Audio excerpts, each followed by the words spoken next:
Welcome to the AFR Saints channel, where we provide you daily content on your favorite team, the New Orleans Saints. Do us a favor and hit that subscribe button. Be sure to leave your comments below and smash that like button. Who dat?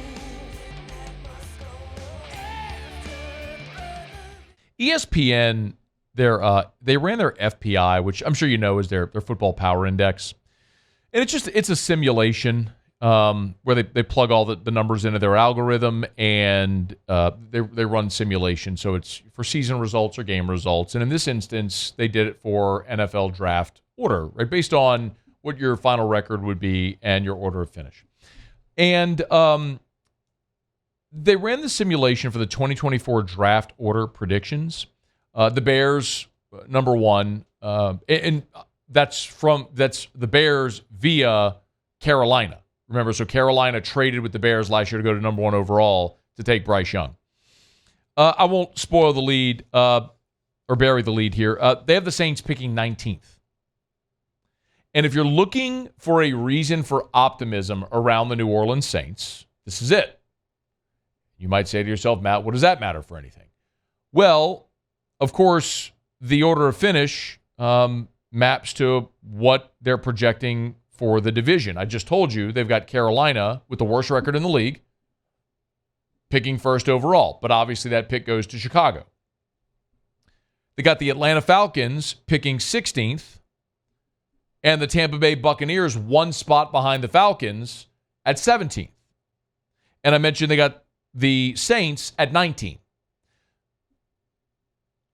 Read between the lines. FPI is picking the Saints to win this division.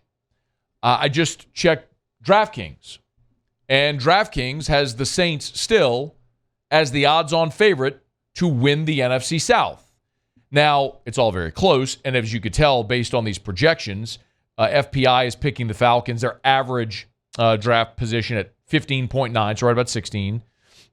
The Bucs, their average draft position is 16.4 when they run the simulations, and for the Saints, it's 17.6. So they're all right there. I mean, they're all in a very, very narrow window, and it's probably something where they'd be a game apart, or it would come down to tiebreakers. Now, remember, Tampa already beat the Saints once, so and they beat the Saints in New Orleans.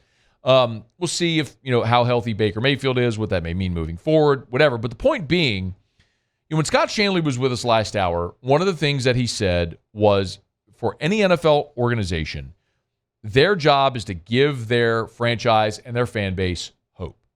And I could steal the line from Shawshank.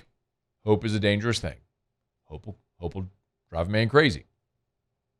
And I believe that because the hope of making the playoffs with this team could blind you from the realities facing this team and the shortcomings facing this team. But there's also the possibility that does exist that you could get hot and go on a run like we've seen other wild card teams do in the wild card era. The 2007 Giants are the best example of that. They beat the undefeated Patriots in the Super Bowl. Those Giants were 9-7, got in as a wild card. They lost to New England in the final weekend of the regular season, got hot, met them again in the Super Bowl, and beat them. So, yes, if you just get in, you could always go on that run, although I don't know that I could say that that's likely or probable. But if you're looking for your optimism, that's it right there. One of the things that I've sort of lobbied for, or I mentioned as a possibility for New Orleans, is if you were to try to tank, for lack of a better phrase, and if you were going to be a seller at the deadline, it would be to accumulate draft assets.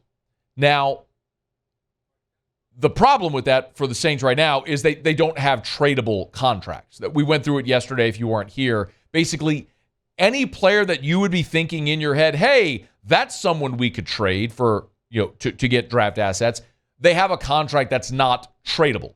Because you've done the whole thing where you rework contracts, and in the way you've restructured deals, you've built up so much dead cap liability to where you can't trade those contracts. Like Cam Jordan's got $60 million of dead money on his deal, meaning if he's not on your team, it would cost you $60 million against the cap. You would just never do that. So he's not tradable. But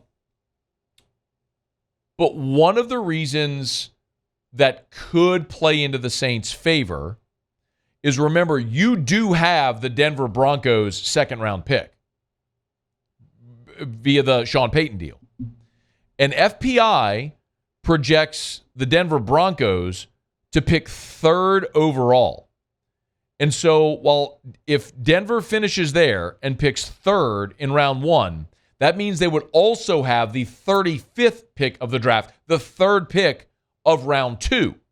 So if you're the Saints, just hypothetically, I'm just using FPI here to boil it all down. If you're the Saints and this all plays out this way, you would, in theory, have the 19th pick overall and the 35th pick. You'd have the third pick in round number 2. So you'd have 2 top 35 picks, and you could use those to draft potentially 2 starters, or you could do what the Saints always do, which is package picks to move up and maybe take your franchise quarterback in a year in which there would seem to be plenty of options to take a franchise quarterback, a potential franchise quarterback in round 1. The question really is, while the Saints are financially committed to Derek Carr, now that they've had him in the building, do they really see Derek Carr as the guy that's going to lead them? And something you're going to hear me say a lot moving forward is the Saints need to draft their franchise quarterback in this year's draft, because it's not Derek Carr. You need to draft a franchise quarterback, bring them in while you have Derek Carr on this contract, give your rookie a redshirt year, the way Kansas City did with Patrick Mahomes when they had Alex Smith there. They weren't winning a Super Bowl with Alex Smith. They weren't competing for a championship with Alex Smith. But it gave Mahomes a year to sit and watch and learn and grow, and then you played your franchise, and it's worked out well. By the way, they drafted Mahomes 10th overall. Is it plausible to think that the Saints could move up somewhere around the 10th pick of this year's draft and get a quarterback and get an elite level quarterback in this year's draft? I mean, I think so. When you look at the depth of the quarterback class in this draft class, I mean, Mel Kiper's top 10 quarterbacks in this year's draft class are Caleb Williams, number 1, Drake May, number 2, and I'm just looking at his most updated quarterback rankings. Here's your top 10. Caleb Williams, Drake May, Shadur Sanders, Michael Penix, Bo Nix, J.J. McCarthy, Quinn Ewers, Riley Leonard, Jaden Daniels, Michael Pratt. That's your top 10, according to Mel Kiper. What if you could snag Michael Penix with the 10th pick? Would you be you would be interested in that, now wouldn't you? I would be. Tell me drafting Michael Penix somewhere around the top 10 wouldn't inject life and energy and hope and promise into this organization, into this franchise, into the fan base for the future. Yeah, I'd be down with that, as I think many of you would as well.